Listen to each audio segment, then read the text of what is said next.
and then okay. Check with YouTube also. Okay, sir. It is streaming, sir. So we are seeing their live.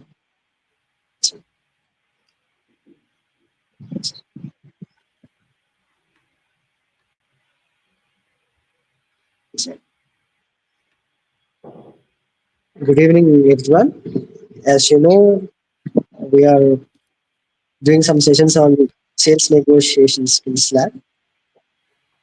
So we are at the last unit and the last topic also.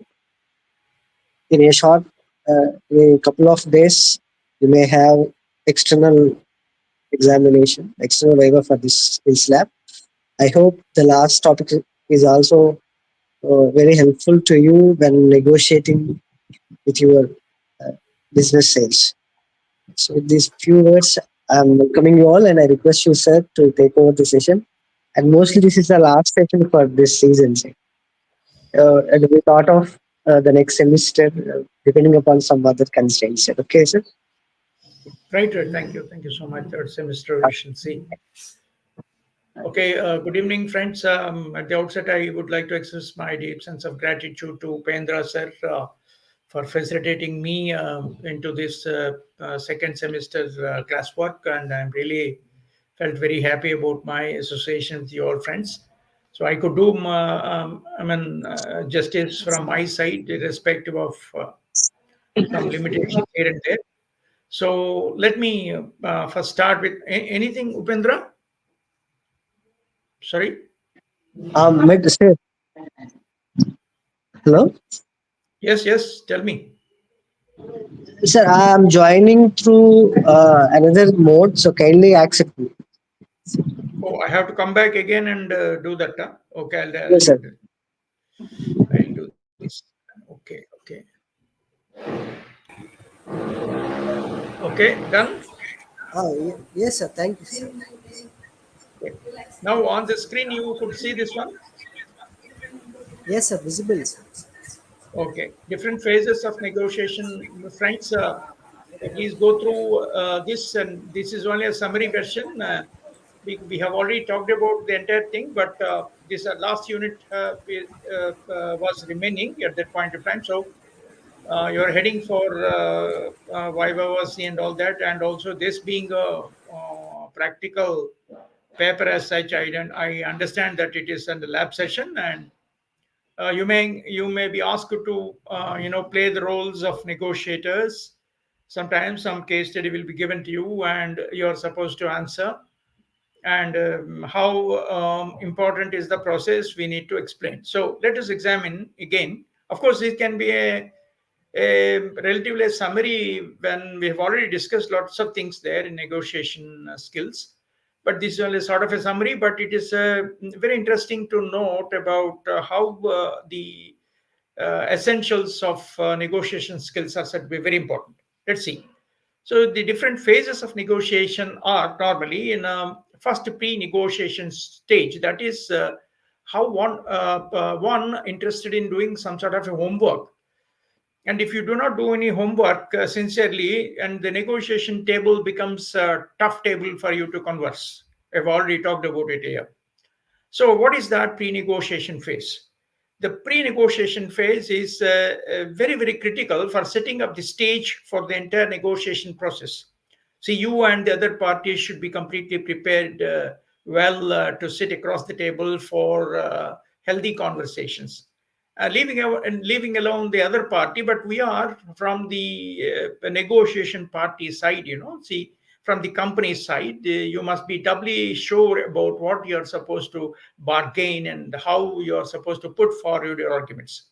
So that's very important. So it involves your preparation, your planning, and your strategizing before engaging in the actual negotiation. You have to have clearly who are the parties to participate and how you're supposed to handle the conversations if some question comes and how to answer this, another question comes, how to answer. These are hypothetical analysis that what we do. And then you need to go with finalized strategies. Of course, everything is live there. You can't say that it is completely finalized, but you must have to have a backup strategy before engaging in actual negotiation. So that is a very important steps now. Now, how to do this pre-introduction stage? Let's examine the key steps involved here. First one is to identify the objectives. So, what for you are sitting across the cup conversations here, and what you want from the customer to answer you, and what you want to talk to the customer. I mean, the other party. I mean to say. So, identification objectives. What we mean here is a clearly defining what you want to achieve from the negotiation. It's an order, of course. Mostly, you have to completely clear the lead and sales, and you have to have the contract signed. So that's mostly the thing. Okay, define what you want to achieve from the negotiation. Then this includes also understanding both your goals and the goals of the other party as well. So this is again another important aspect why we do homework. What the customer wants actually, so you should be in a position to understand. Of course you can do that at the negotiation table as well, but if you can understand the customer's needs and all beforehand, it would be advantageous for us to have a very good conversations that take place in the negotiation table. So identification objectives is the one, and then second one is the research and information gathering. See, you need to collect as much relevant data as possible, including market conditions, because what the customers will ask and all that may be bigger questions for you. So you need to have a very clear understanding of the market conditions, the background of the customer, the other party who is sitting on the table, and the potential alternatives. What comes a problem, and what can be the other thing, what can be other solutions that we can offer, what are the potential alternatives that we can go ahead. That is the second one. Complete thorough understanding by collecting factual data on market conditions, on customers, and other potential alternatives. Then determine the best alternative. Determining the best alternative. This is called BATNA in short. We have already talked about it. This is what we call best alternative to a negotiated agreement, because there will be lots of questions, counter questions, answers, and all will come, and ultimately you have to arrive at BATNA, that is best alternative to a negotiated agreement.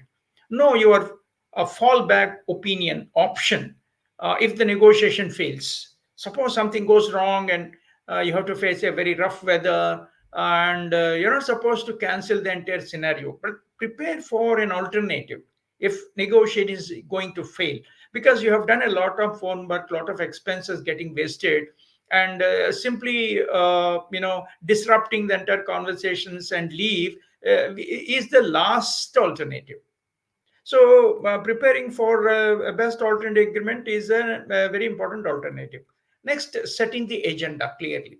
Outline the topics that will be discussed during the negotiation, because there's a limited time only, isn't it? There's a limited time. You can't prolong negotiations. You can't go on sittings after sittings. It would not be nice. So if you want to be programmed, set the agenda.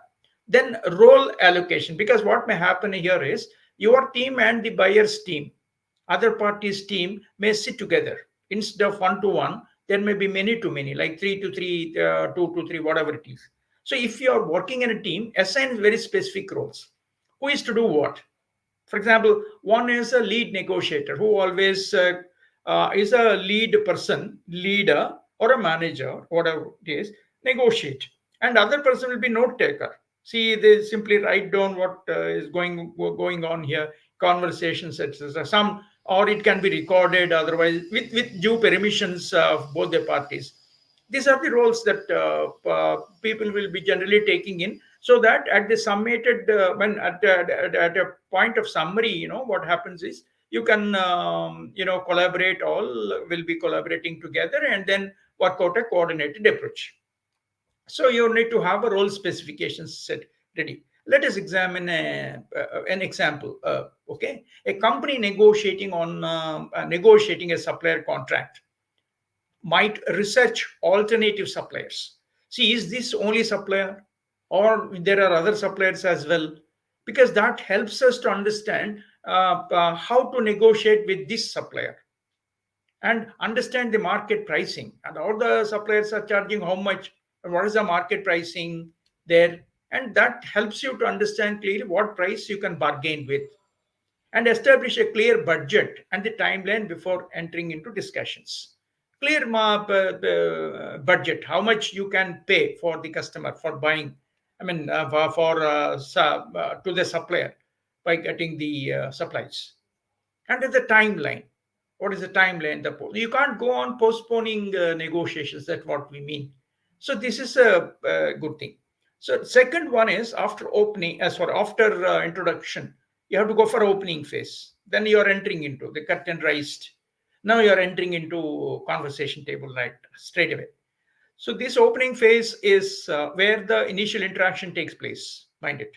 It may be formal introductions, this and that, and large smiles on both the parties or frowns on the faces. We don't know. Depends upon the trust there. So it sets the tone and the direction of the negotiation. It completely sets the tone and direction of the negotiation clearly. Now, what are the key steps here in this? You say in the first, because it's a first step in conversation, opening up the conversation, you need to think of initial offers. That means both the parties present their initial positions. This is me, this is me. So that helps both the parties to build up on their goodwill and trust. So if both the parties are suspiciously sitting without any open conversations is the first point, then there are chances of negotiation table getting disturbed terribly. So this could be in the form of pricing, terms, and other key points of the negotiation broadly. And then after that, everything is clear. Clear in the sense that both the parties understood each. So this is their position, this is their position. So in that particular context, the negotiation will be open for conversations and agreements or whatever it is. Then establishing ground rules. What is the process of negotiation, as a matter of fact? See, it can happen in 2 steps, 3 steps as that thing. So first of all, you can decide on the time. For example, today, sir, we have 1 hour, 1.5 hours. We decide if agreement is reachable, fine, or if it's not, again we'll sit another time, right? And we will be having some decision maker coming on to the next negotiation table, like that. So you establish ground rules, how you're going to proceed with these negotiations.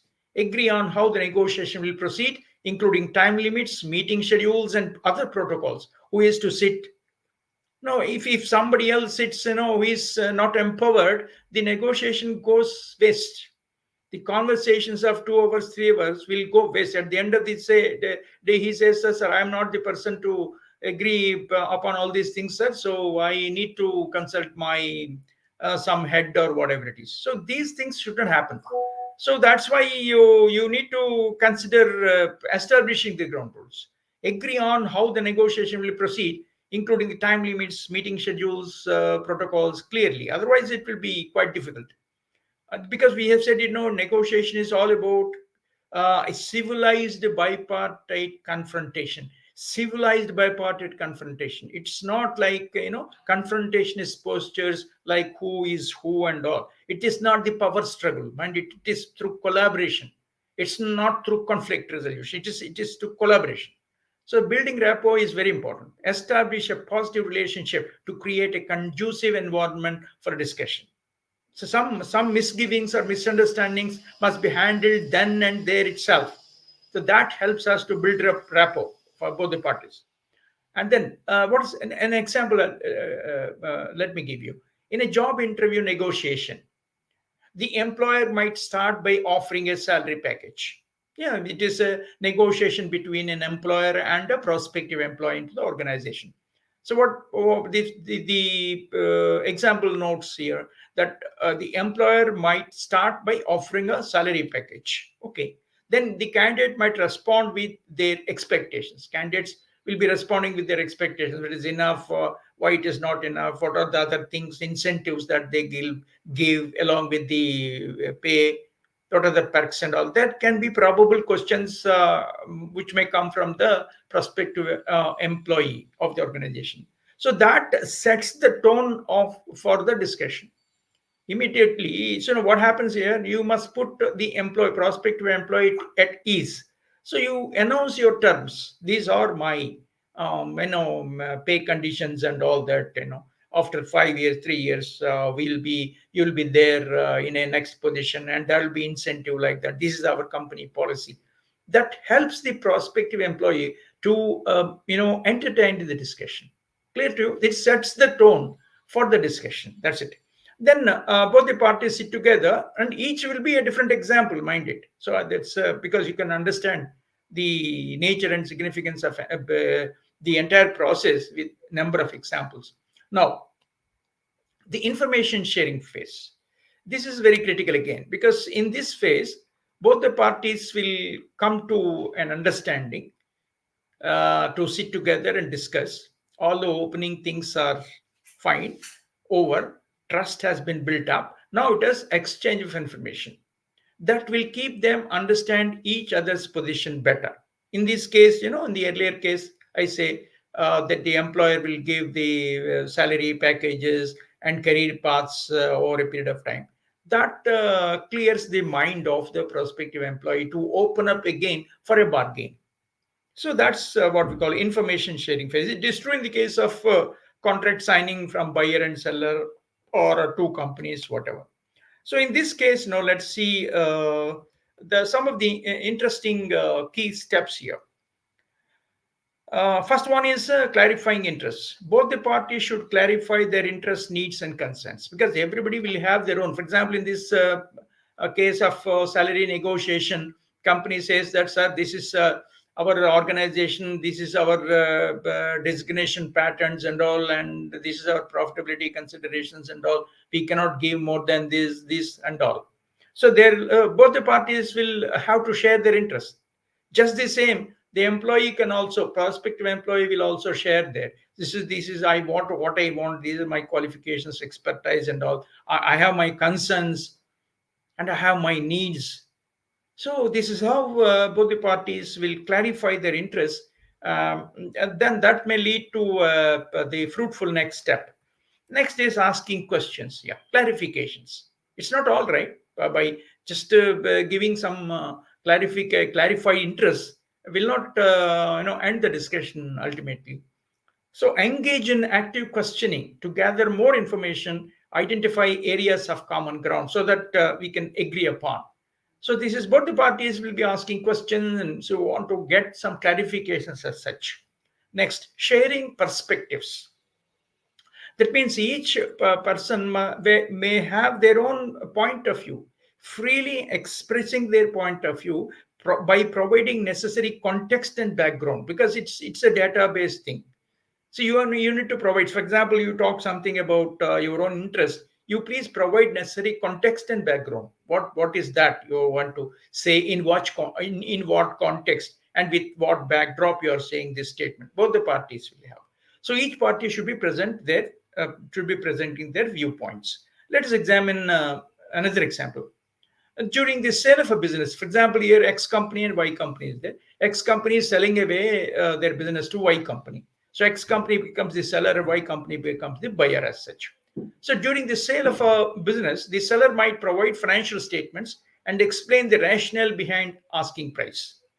See, the business who is going to be, I mean, a person or an organization which is likely to sell their business, they bring out all financial statements, profit records, and all that, and provide a rationale why I am asking this price.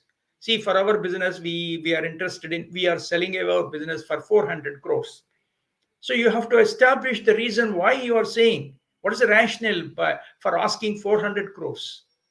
Because while the buyer might share their intentions for a business post acquisition, after buyer acquiring, what is that the business is good or not, these will be some questions.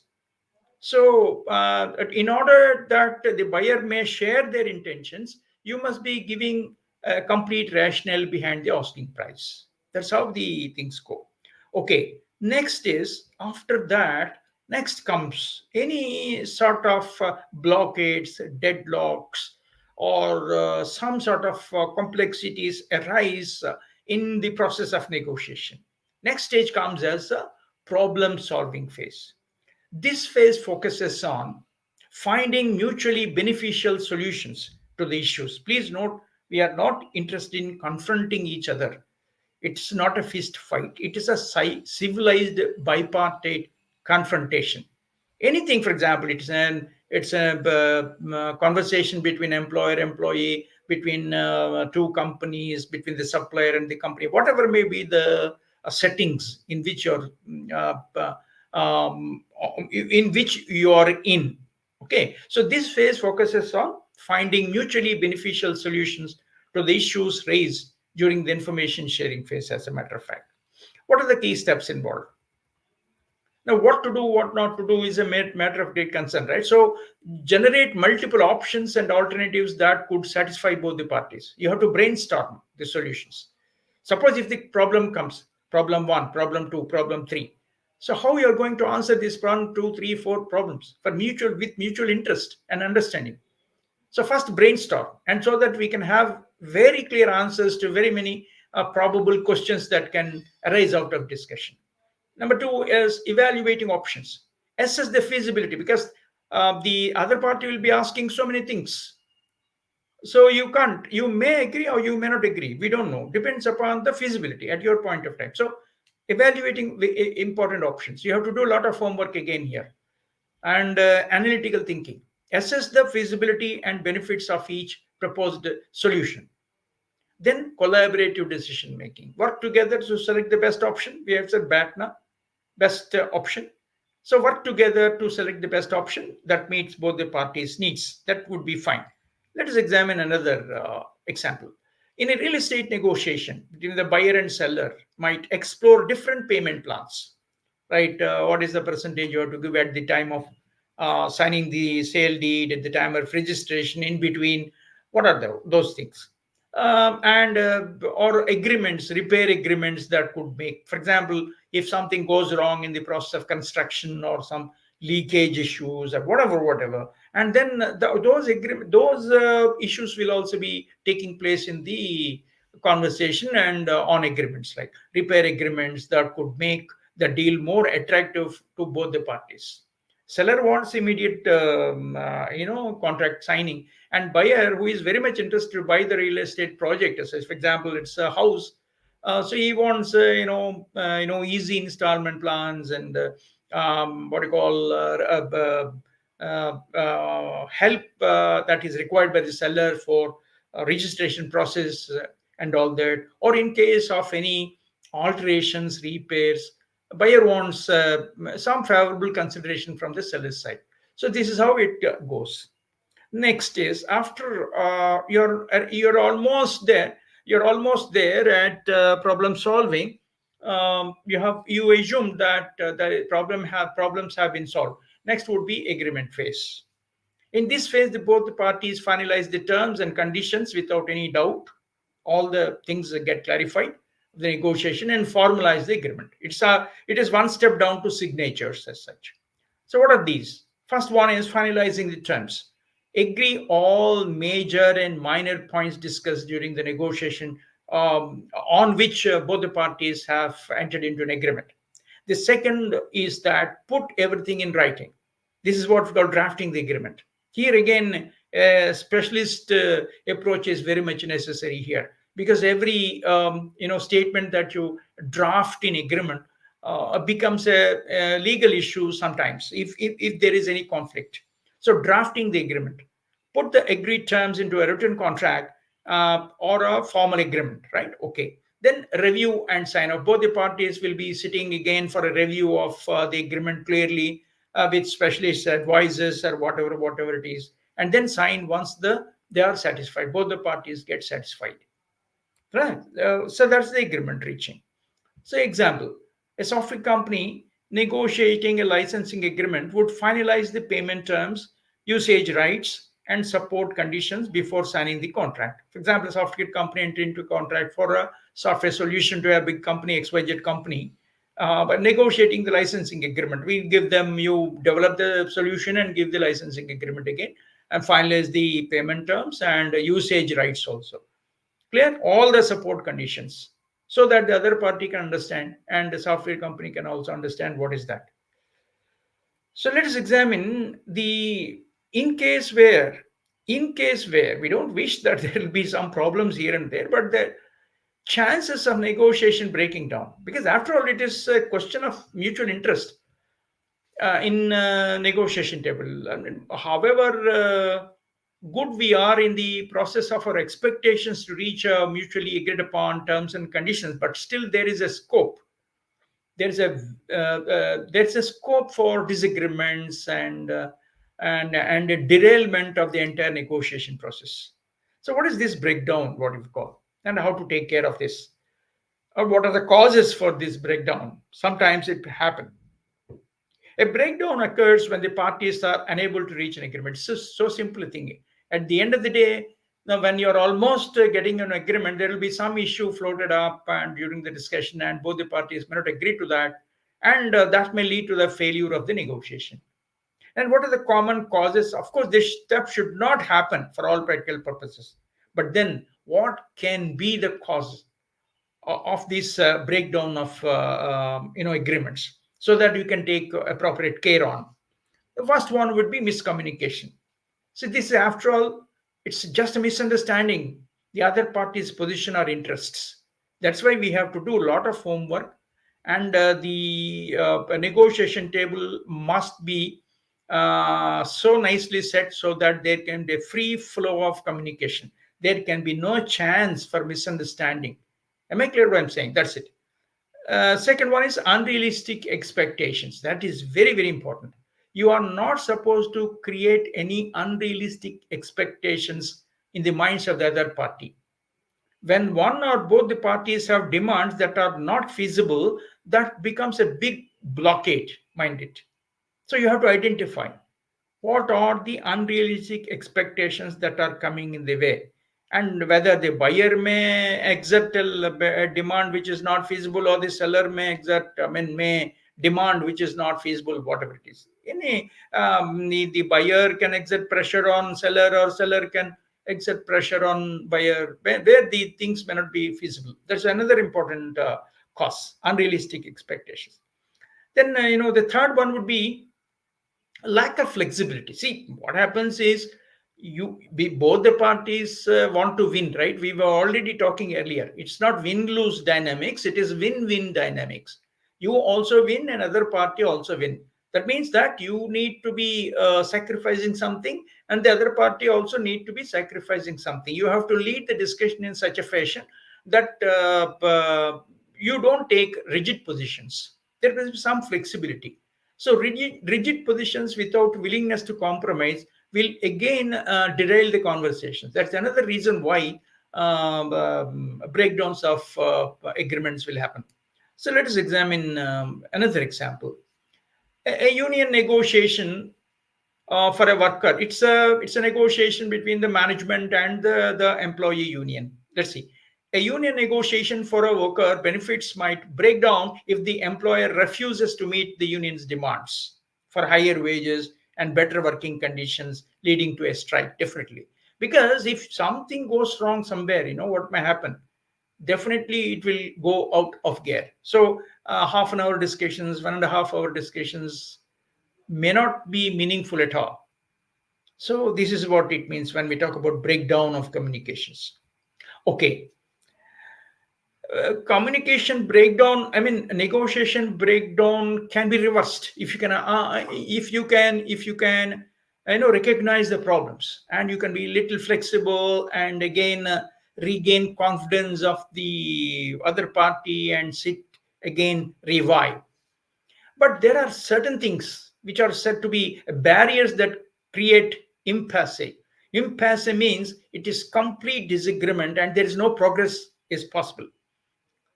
That means you have come to a complete deadlock, what we say. Complete deadlock means that you're on the loggerheads. No more questions, no more discussions, as a matter of fact. Then everything will be disturbed completely. So, barriers are obstacles that prevent the parties from reaching an agreement and cause negotiations to stall completely. Let us examine what are the common barriers. Common barriers, of course, in case of international settings, we're talking about the cultural differences. Different cultural backgrounds can lead to misunderstandings, because what may happen is the people's way of thinking and commonality, or the group dynamics, may be influenced by cultural differences, and that may also lead to a barrier. For example, if two countries go for international agreements, as a matter of fact, then there will be, I mean, for example, in between India and Japan, some trade agreements, whatever it is, because of some cultural differences and all that, uh, which may lead to some misunderstandings, as a matter of fact. So some third party interventions are maybe necessary sometimes. We come to that little later. Next is lack of trust. If one party does not trust the other, then everything goes wrong, definitely. Because, for example, if you would like to have a discussion with Pakistan, government of Pakistan, so we are all, both are from both ends recognized enemies, as a matter of fact. So if one party does not trust the other, they may be unwilling to agree, mostly, and that becomes a deadlock. Finish. Then emotional reactions. Strong emotions like anger or frustration can cloud the judgment. See, you have to separate always people from problems. So if you just go on bouncing on the other and all that with strong emotion, see, there can be an agreement or disagreement after all. You can disagree to agree with the other person, fine. But then exhibiting a strong emotion like anger or frustration will create a deadlock, and the trust becomes so fragile that other party will not trust you anymore, and that terribly disturbs the future course of actions as well.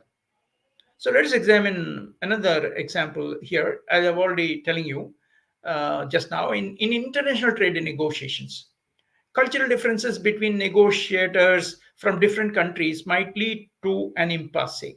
That's very disagreement and deadlock, because each party might have different negotiation styles and expectations. Because Japanese way of handling things would be different from Indian people handling ways, because of the cultural differences and practices we generally have. So that may lead to disagreements and deadlocks, blockade completely, and it's called impasse. Impasse means complete disagreement. It is a deadlock, and that may not even positively influence the future course of action. That's why we see in most of the international relations, once the talks fail between Pakistan and India, talks fail, then there is no other alternative for no compromises. Then war will be declared, something like that. I'm just referring to just as an example, like that in business negotiations as well. When the trust is completely out, then there is no chance for future course of agreement sitting together after a later date. No, because that's a complete barrier and a deadlock, an impasse it is called. Now then, what can be your strategies to overcome barriers? Of course, nothing is impossible, as a matter of fact. So let us examine. Overcoming barriers involves identifying the obstacles. Why we are failing to recognize the obstacle. That's very important. And then after recognize an obstacle, then there is every reason for us to find ways and means to move past them to reach an agreement. Yes, it of course, if you can recognize the barriers that are likely to emerge, then you can think of. But then, what are the strategies? Let's examine. First one is building trust. Engage in open communication and demonstrate reliability to build the trust. This is very, very important here. If you cannot create that kind of a tough in between both the parties, everything will be going out of gear. This is a complete deadlock. So you need to do whatever you think to build a trust. That means two companies, important people for negotiations, responsible people for negotiations, sit on the table to reach an agreement and sign. That can be because both the parties recognize each of them as potential individuals who are capable of taking decisions, and they can sign on the agreement, as a matter of fact.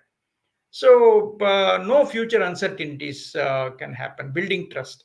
And then cultural awareness is another important thing. Learn about the other party's cultural norms and practices to avoid misunderstandings. See, what may happen, I've already told you, some cultural norms may come in the way. Who is to be recognized, how he is to be recognized, what sort of seat that you're going to offer, and how the sitting arrangements would be. It can look silly, but they may create some sort of a problem. And what is the when a country's responsible person is attending, you will be presenting an inefficient or incapable and a person who is not said to be very important will be present in the conversations. That is wrong. You put people of equal status, otherwise it will be going out of gear. For example, the union president is coming, and you talk about with a personal officer. No, it's not possible. At least a DJM HR or GM HR must sit with the union leader, union president, to have a thing like. So these are designations and all that also count. Again, in international settings, when you see the cultural awareness is a must here, and you have to follow all the cultural norms and practices. Then, of course, I need not have to tell you much about it. It is emotional intelligence. So emotions mean a lot for agreements, because we sometimes there will be heated arguments in between, because after all it's a negotiation table, as a matter of fact. So you need to manage emotions effectively and focus on the issues rather than personal feelings. See, yeah, that's why I told you that you have to separate people from problems. You may be XYZ sitting, but please do not own everything and emotionally react. That's wrong. Manage emotions effectively and focus on issues rather than personal feelings. Let us examine example again here.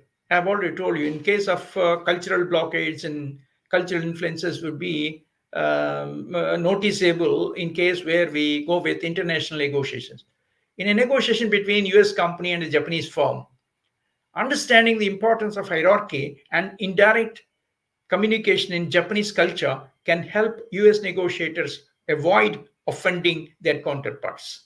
You must understand how the decision making would be, how people will be sitting and taking decisions and all, because there are two different companies, firms here. A US company and a Japanese firm are coming closer for negotiations, as a matter of fact. Because if you cannot recognize their practices, cultural practices, then there will be you are unintentionally offending the other counterparts, and then the negotiation cannot be taken forward. So that's another thing, cultural this thing.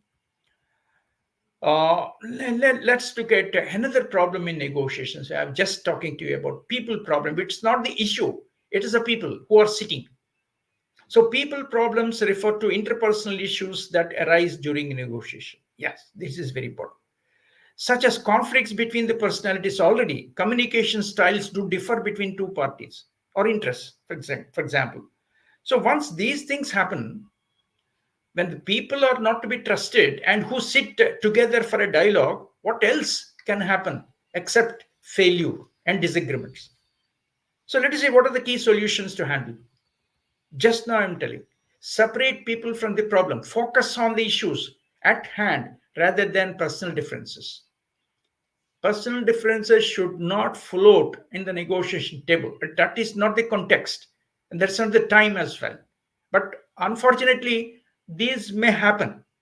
So that's why two good individuals, representatives from both sides must sit together. But in any way, but we say that the best key step strategy would be separating people from the problems.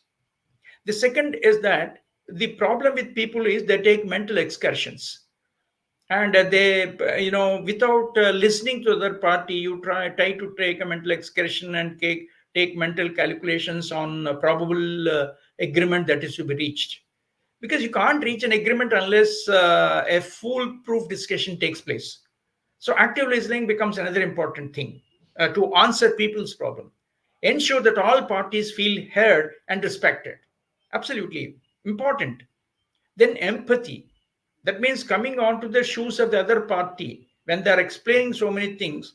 You need to understand the other party's perspective and show genuine interest and concern. What are their needs? Why they are saying like this? So these may mean here uh, to guard uh, against the people related problems.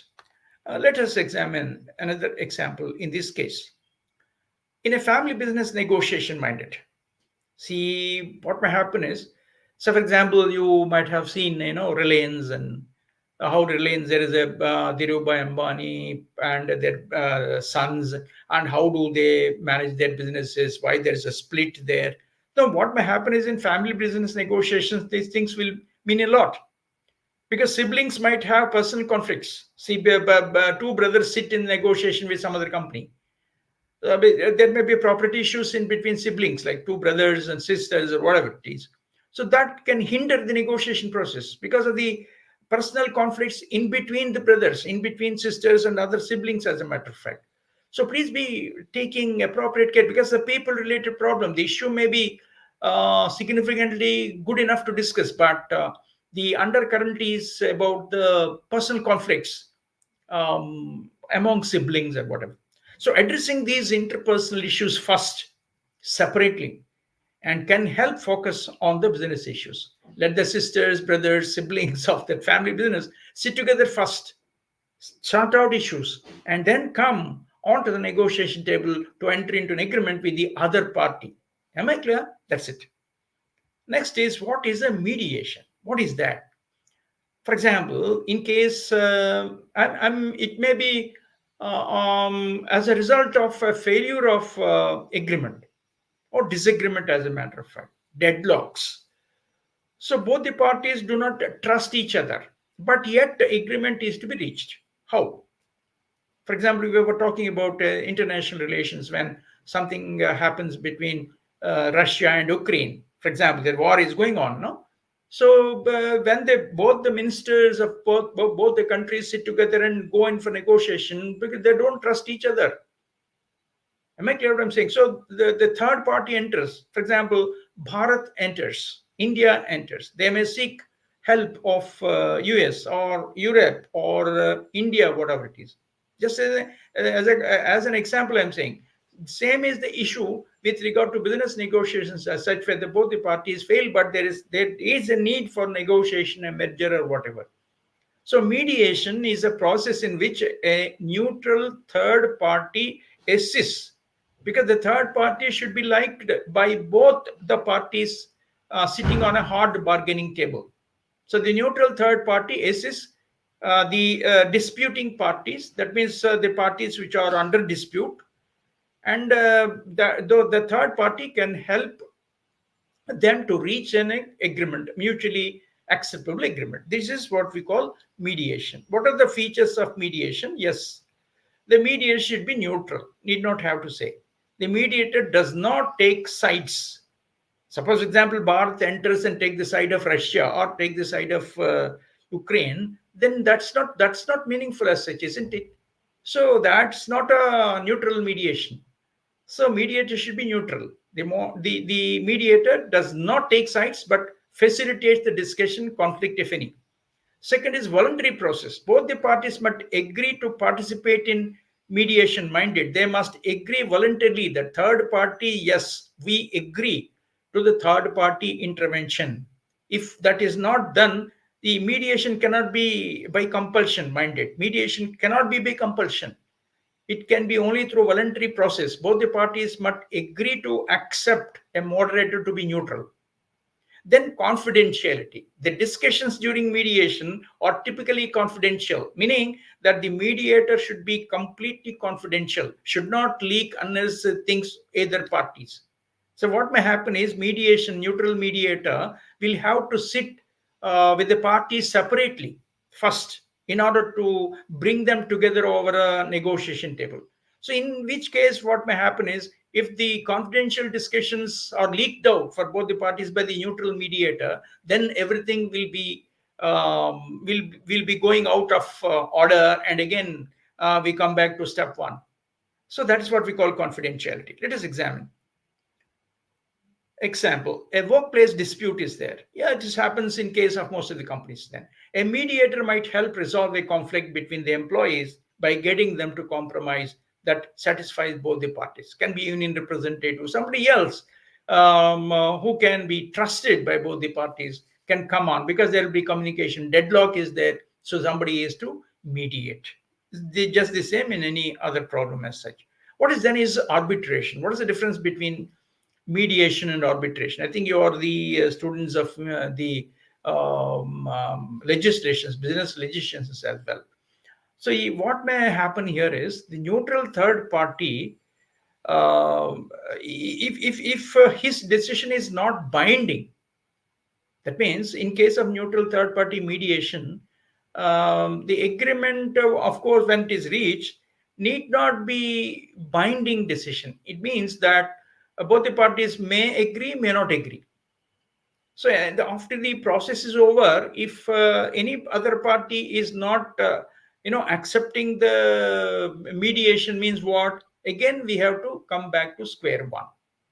There's no other alternative. So in this arbitration, once the agreement is reached by the neutral third party, now he is called as an arbitrator here.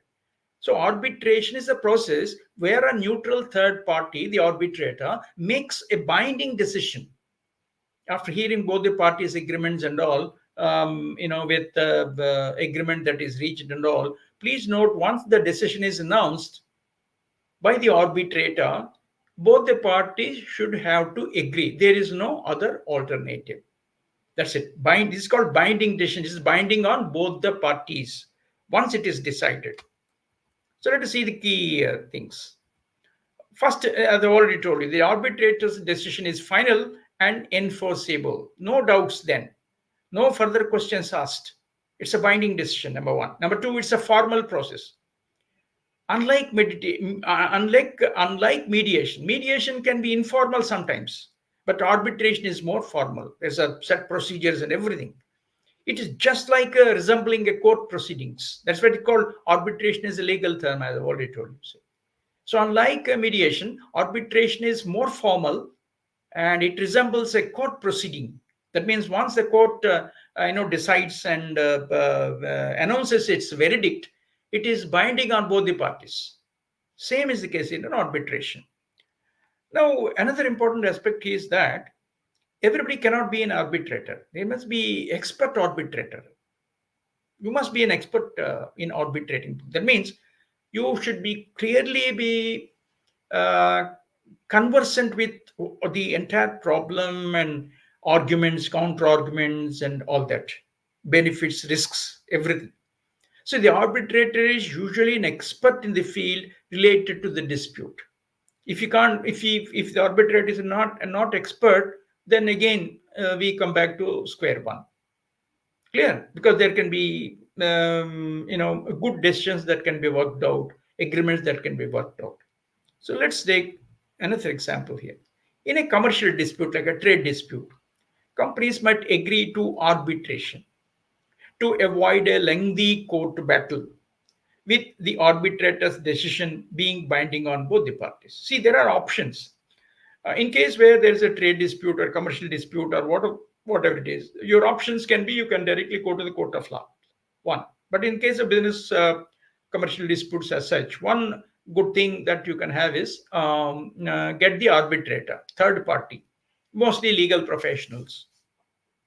Third party will come. But please note here, the arbitrator's decision is binding.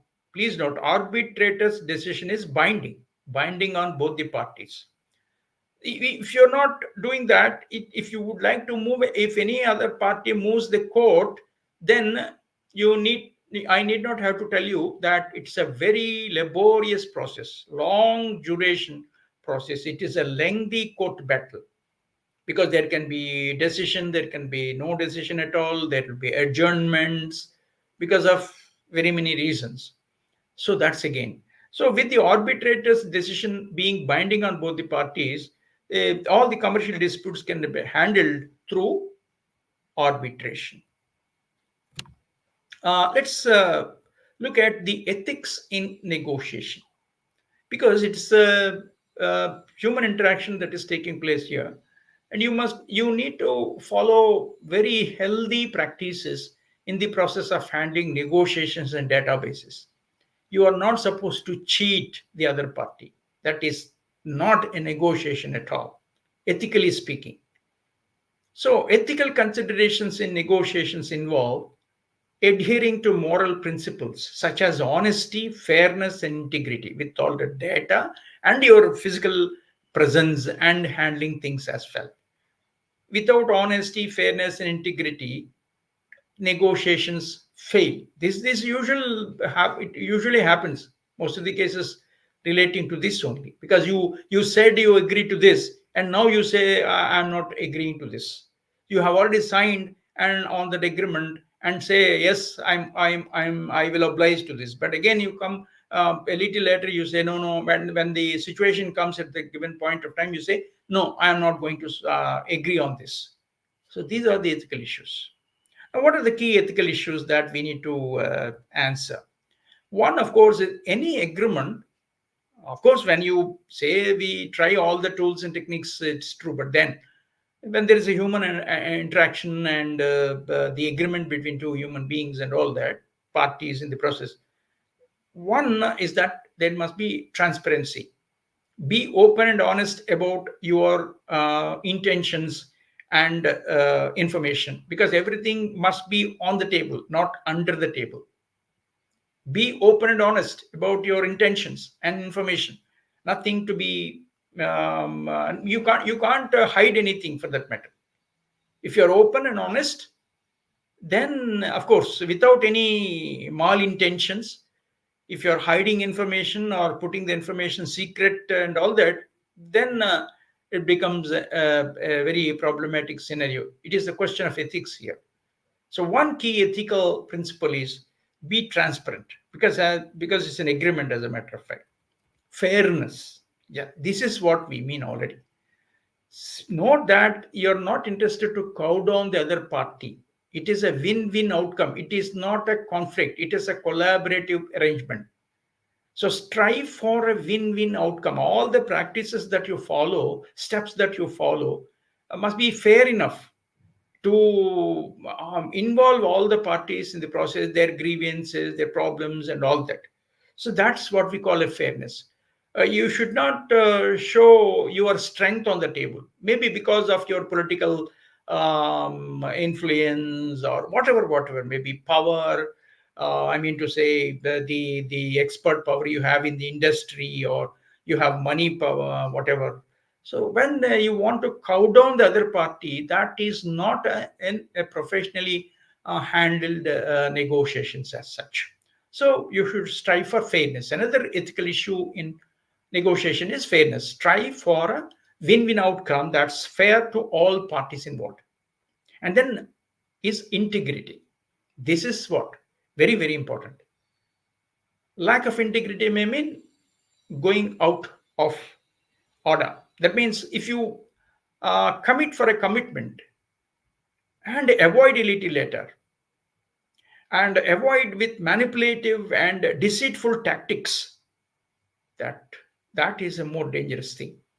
That means you are not exhibiting integrity. You say something now, agree on that, and arrive at a commitment, and you flout, avoid through manipulative, deceitful tactics. So that's again another important impediment in the process. Ethical issue is integrity. Let us examine example here again. In a pharmaceutical negotiation, a company that discloses all known side effects of a drug during the negotiation process is adhering to ethical principles, ensuring that the other party can make an informed decision. See here, they are manufacturing drugs and all that. They are entered into an agreement with some other party for licensing or selling their drugs to the other company. See, the drug is manufactured by one and it's being distributed and sold by other, and they give license for somebody to distribute it. Now, when it comes to side effects, drugs side effects, see, the distributor or the licensed fellow must be in a position to clearly understand, because they have the rights with them, right? So in order to sell and all that, so customer comes to not to the manufacturing company, pharmaceutical company. Customer, patient, or whatever comes to the person who supplied the drug under their own brand name.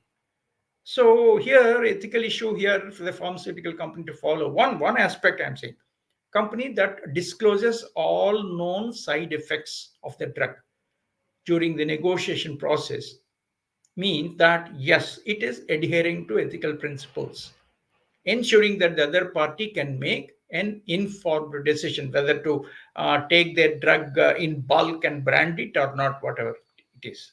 Clear? So, see the negotiation, how it is, and how ethical it is. That is very important. Then at the end, we say why all these things important. See, the negotiation process is said to be complex. It's not simple. It involves multiple phases. One, two, three, four, we have seen. The process is misunderstandings. If there are misunderstandings come, and how to handle misunderstandings. What is the problem with people when compared to that of problems being discussed? All these things. So negotiation is a complex process, and it involves multiple phases, each with its own challenges and strategies. Naturally, yes. So from pre-negotiation preparation phase to dealing with complete breakdowns and sabotage and everything going out of gear, discussions going out of gear. And you need to consider overcoming barriers also, strategies for overcoming barriers, and understanding the intricacies of negotiations clearly will definitely lead to more successful outcomes. Otherwise, you will have forget about the negotiation tables. Civilized bipartite confrontations will be fragile and fail if you cannot take into consideration all the important intricacies of the phases. And what are the, necessary things that we need to consider important. Otherwise, there will be blockades, breakdowns, and you can't think of overcoming barriers and all. So, ethical considerations and the ability to manage people's problems are also very, very crucial. And we also talked about direct negotiation straight away when there is a fair agreement, mutual trust is there. Yes, you can go for a direct negotiation, no third party. But in case where something going wrong, the trust may be a factor which can create a blockade in conversations, then of course is a third party intervention that is called mediation. And mediation can be voluntary, but here in case where that also becomes a question mark and you may not trust the mediator, then it comes to binding decisions. So it is a question of arbitration. So the goal is to find a solution that meets the needs for all the parties involved, and you are supposed to handle it as smoothly as possible with a lot of trust, because it's a question of future collaboration and cooperation among the parties in the process, because it's an enduring thing, right? Long term contracts. So this is what it means at the last unit of the negotiation table. With this we stop, and if you have any questions on that, I am pleased to answer. Otherwise we uh, close it. So Upendra, it's up to you to ask any question or whatever.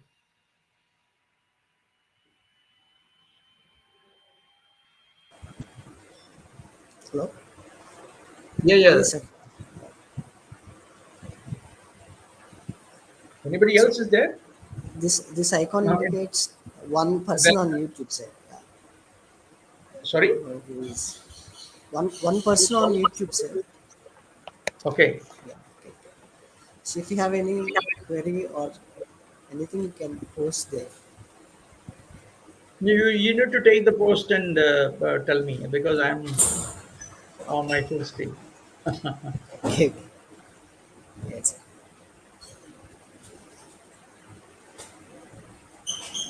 I think we don't have any query.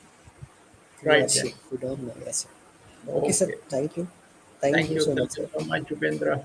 Thank you so Thank you. much. So you I think of hope. that third semester issues and then come back, huh? Okay. Right, right, right. Okay. Bye, Yeah. sir. Thank Right. you so much. Thank you. Bye.